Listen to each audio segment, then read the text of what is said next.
Eren is not dead, he is actually the farmer. After the disappointing manga finale of Attack on Titan, we're left with Eren Yeager shown dead. But what if I told you that Eren Yeager is not dead and that he tricked everyone into thinking that he was? This theory doesn't require you to change any panel or chapter for it to be valid. This headcanon explains so many plot holes and gives much more substantial purpose to previous events like Historia and Eren's conversation and the powers of the Warhammer Titan. Share the video if you like the theory, and let's dive in. Do you guys remember the Warhammer Titan ability where the user is able to create a cord to control a Titan body? Yes, of course, and Eren is actually using this ability and is at home in paradise. Right before paths breaks, Eren asks Ymir to change his body so that Eren looks like an ordinary farmer.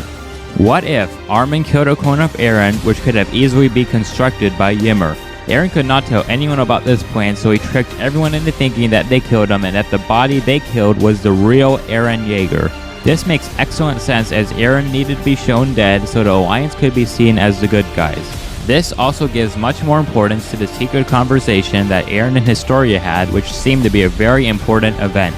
Why was Historia able to get with a man that we don't know anything about or who just supposedly came out of nowhere? Why was Eren and Historia that okay with them not being able to be together? Why was Historia okay with Eren telling him to be impregnated by an irrelevant farmer? Why was the pregnancy subplot even relevant? Because Eren told Historia his true plan, which is to pretend to sacrifice himself to have Ymir change his body and to live with her under the persona of a farmer. There is quite a bit of evidence for this theory, and it answers so many plot holes and questions. Why was the Warhammer ability forgotten about and seemingly pointless, so Eren could use his cord to control the Founding Titan while he was hidden at home? Why was Historia seemingly okay with all of Eren's plans and embraced the farmer? Because Eren was going to be okay and live on as his new farmer persona. Why was the pregnancy subplot introduced to be a pointless gimmick in the end? Because it isn't. Eren is the father of the child and wants his child to be free. The last nail in the coffin evidence I have for this theory is represented in the Season 4 ending shot. From a Reddit post by the Smart Titan. The Phoenix represents transformation, death, and rebirth in its fire.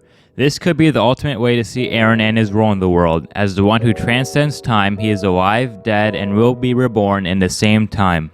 The birds fade into white in this scene, showing us that Eren, the Phoenix, will finally die. But this will involve a transformation. This would explain why the same energy flows into different forms and sizes afterwards, as I personally think this would be paths converging into something different, a new world without the power of the Titans.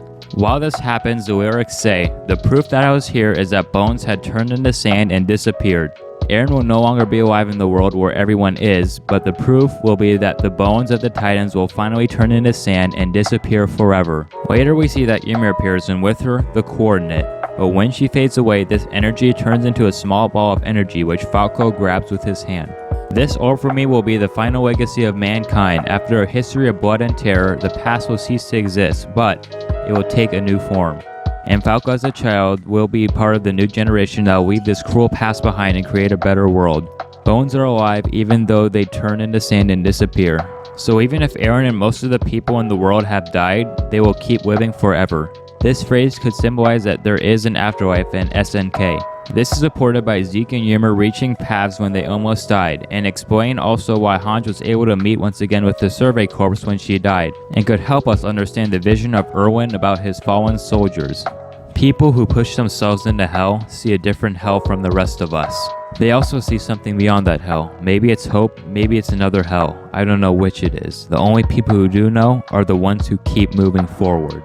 So after Eren went through all this hell, after seeing the cruelty of the world, after all this bloody trail, Eren will finally be free, even if he dies. Following the perspective of the Phoenix, it shows us that Eren will finally be reborn after he dies. He will finally be freed from all the pain that he carried on his back during his whole life, and everyone who has the same faith in the end will get to finally rest from the cruel world and fade into eternity. If you guys like this theory, please share it, like, and share any thoughts in the comments section below. I personally prefer this as my explanation to the AOT manga ending. I hope you guys like this theory as well. If there's any questions, let's start some discussions in the comments section. See ya.